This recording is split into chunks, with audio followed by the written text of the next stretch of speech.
Come here now, girl.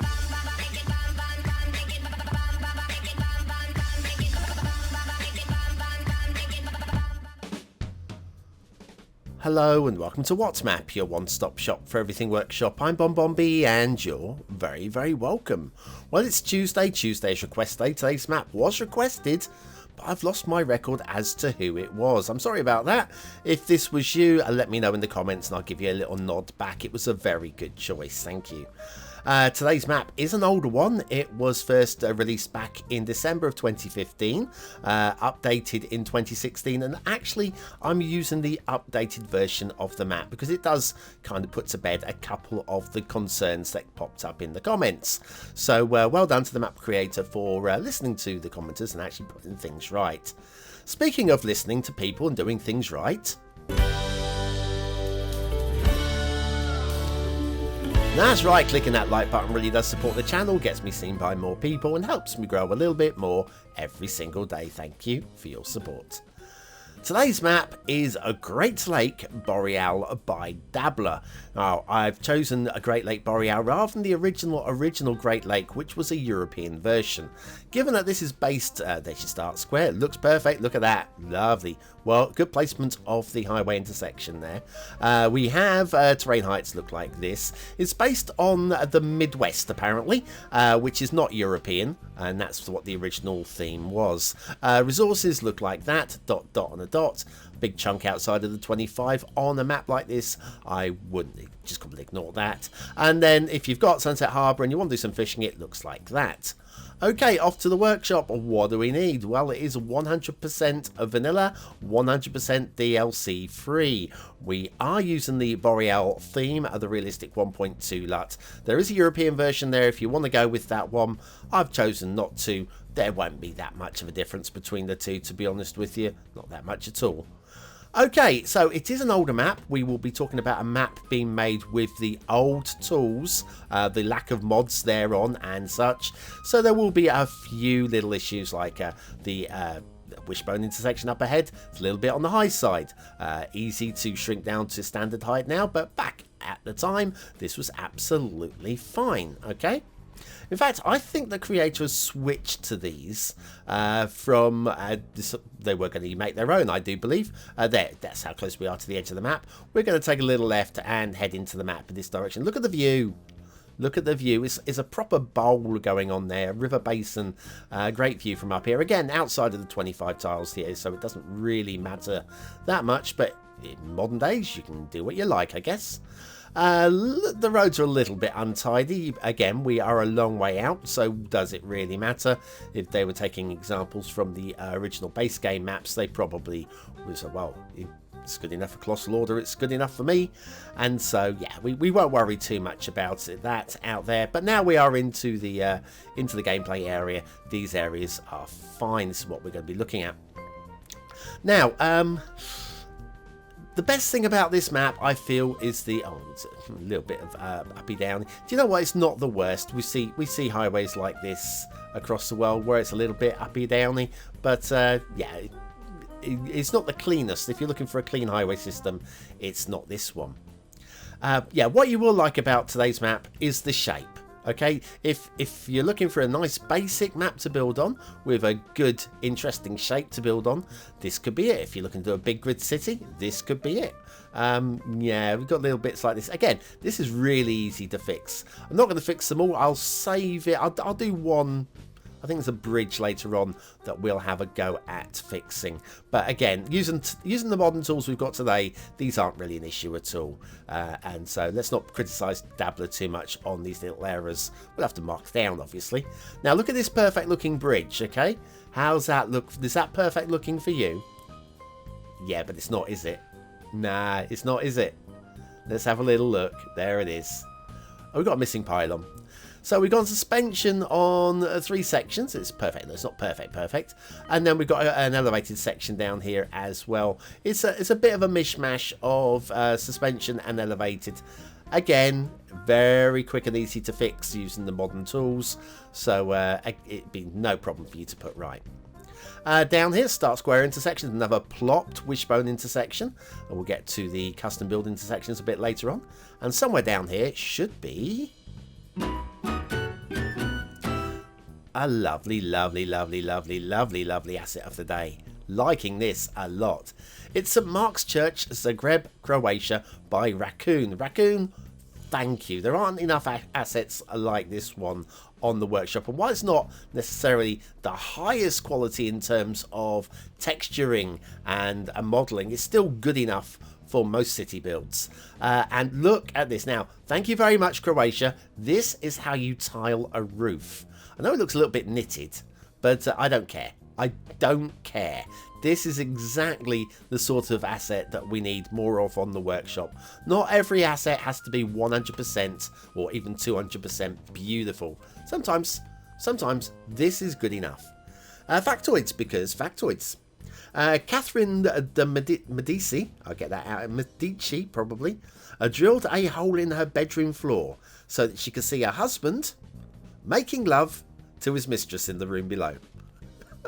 Probably getting tips. Catherine de Medici, today's asset, factoid of the day, and the asset of the day are right there. St. Mark's Church, Zagreb, Croatia by Raccoon. Yes, okay, so back down to ground level. There's not too much to talk about here. Again, we'll be seeing some slightly off perfect bridges. Oh, this isn't too bad actually. I'm quite happy with that one. We'll skip straight over that one.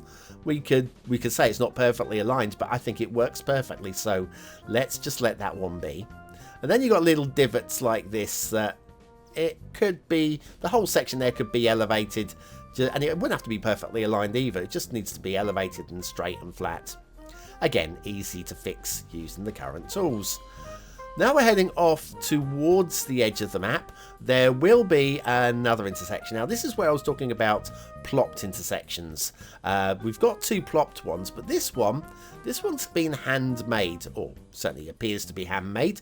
It might have been off of the workshop, possibly.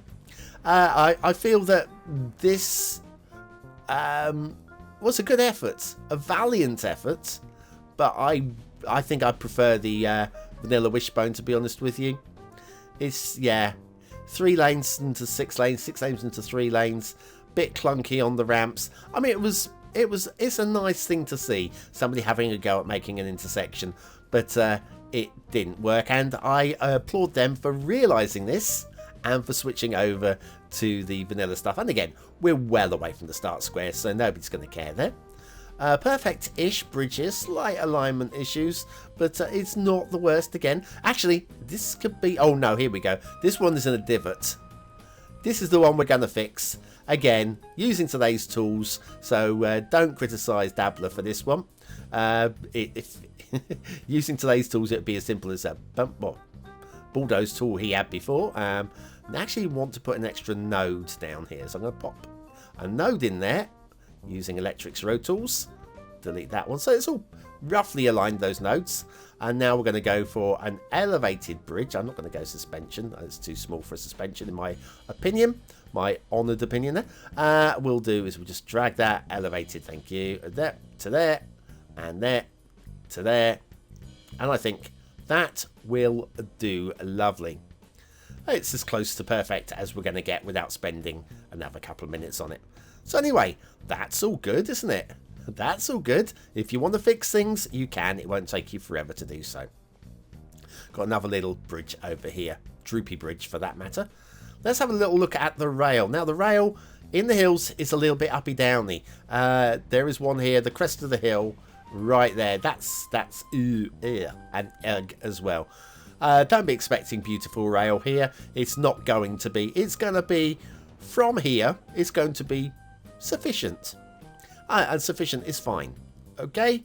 Let's not be too critical. Let's not be hypercritical on the rail on a 5-year-old map, because yeah, this is roughly when the game came out. I mean, the game was out a few months, but compare that with what we have today. Look at the top detailers, the top city builders, the top YouTubers out there now. I mean, pick your favourites, and you will soon know that the standards now are way higher. Oh, go on. Now's your chance to give a shout out to a few of your favourite YouTubers down in the comments below. I mean, I wouldn't know where to start. I mean, obviously the legend that is Strict Toaster. I was drawn to the game by Flux Chance, so Flux for me. And then, where to start? I don't want to leave anybody out. I suppose a shout out for the great British creator Pug Gaming. I suppose a shout out for him. And I just bet I daren't mention anybody because there are so many that would be sort of like, oh, what, you didn't mention Skibbeth? Yeah, okay, I'll mention Skibbeth. What about $2.20? Okay, yeah. All of them infinitely better than me when it comes to building of cities. But they don't have a map review show, so I win. Anyway, let's take an intermission and we'll come back for more straight after this.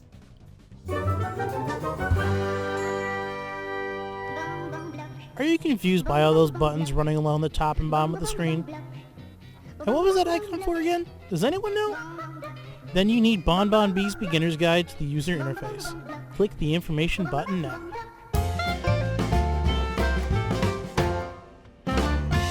And we're back with the shipping routes at Great Lake Boreal by Dabbler.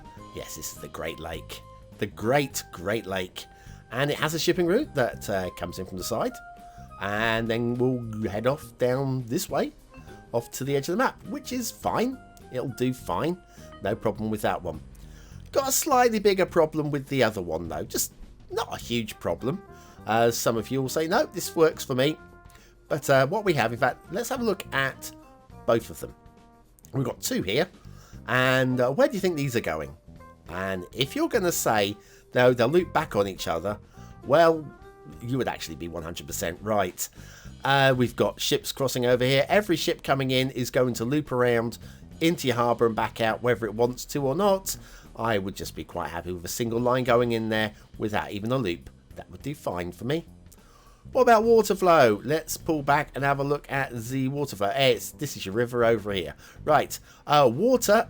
Yeah, we've got a working river system. It certainly looked like it was going to be a working river system, and as long as there was actually a slope on the terrain, which there is, everything is going to be fine. Good strong water flow going down through the start square. Plenty of width, plenty enough depth as well. So you're going to be, if you want to pump and draw, it's going to be a good map for that one. As we head off into the lake. Right, okay, let's do some spinning around and deciding on what's good about the map. Well, I would say the shape. It's all about the shape. If you want to work on some extra detailing to this map, you can have a lot of fun with this one. We've got some really interesting texturing. Not so sure about, we've got a little bit pixelization along here, obviously taken from a terrain height map. So a little bit of pixelization that can be smoothed out a little bit if you want to be hypercritical. But I like the shapes of the river and the fact that it's a little bit boggy and marshy and untamed. So that'll be areas for you as a city builder to decide, do I leave this as marshy? Do I reclaim it? Do I put a seawall around it? All the options. Does this become like a wildlife sanctuary, possibly? Yes. I think that the great thing with this one, and so often we see it done badly, is the water level. The water level for me is exactly the right height, and I'm just going to applaud that. Start square is great, of course. We've seen that intersection just comes into the corner of the start square, giving you all that area to build into. It's well positioned, and a very interesting map to build onto. If you want to do a flat map build, and being as it's Midwest, I guess Grid City is definitely a thing for it to be. But what do you think of this map? Is it a 1-star map? Is it a 5-star map? Is it somewhere in between? Your vote really does count. We use it at the end of the month for the Viewer's Choice Top 10. Will this be one of the top 10 maps of the month? Only you can decide. Hit the I button now in the top right corner of your screen. It'll take you to the voting page where you can vote for free with a Facebook, Gmail or a free Patreon login. Right, okay, my opinions on this map. Aesthetically, I like the design. I like it. It is very gloomy vanilla though. The Boreal theme is very gloomy and dark and moody and sad and miserable and cold. All of those things. A bit like me. So I feel like I should give it 3 stars. I will give it 3 stars, but it is a little bit It's just a little bit 3 stars, isn't it? Low 3. Detailing, yes, it's an old map. I do have to rate it by today's standards though. So while not being overly critical of the creator, by today's standards it's a high 2. Won't take much to get into 3-star area. Gameplay potential, I think there's a lot to entice you to want to play on this one. There's nothing wrong with it. It just lacks a little imagination, I feel, with the highways. I'm gonna go for a high 3. I like it. I would play this. I would definitely play this. I can say that honestly. Great Lake Boreal by Dabbler. It's like turning back the clock, dabbling with a time machine, and finding a map that was at the time a blinking good map. By 2015 standards, that there is a damn good map. Credit where it's due. Right, okay, well that is the end of today's show. If you are still here, you are part of the 20 and out elite. Use the word there, remember, this is a Great Lake, so should be quite easy to use that word. In the comments, part of our secret society, don't talk about this, because only you, I, and the other blokes know all about it.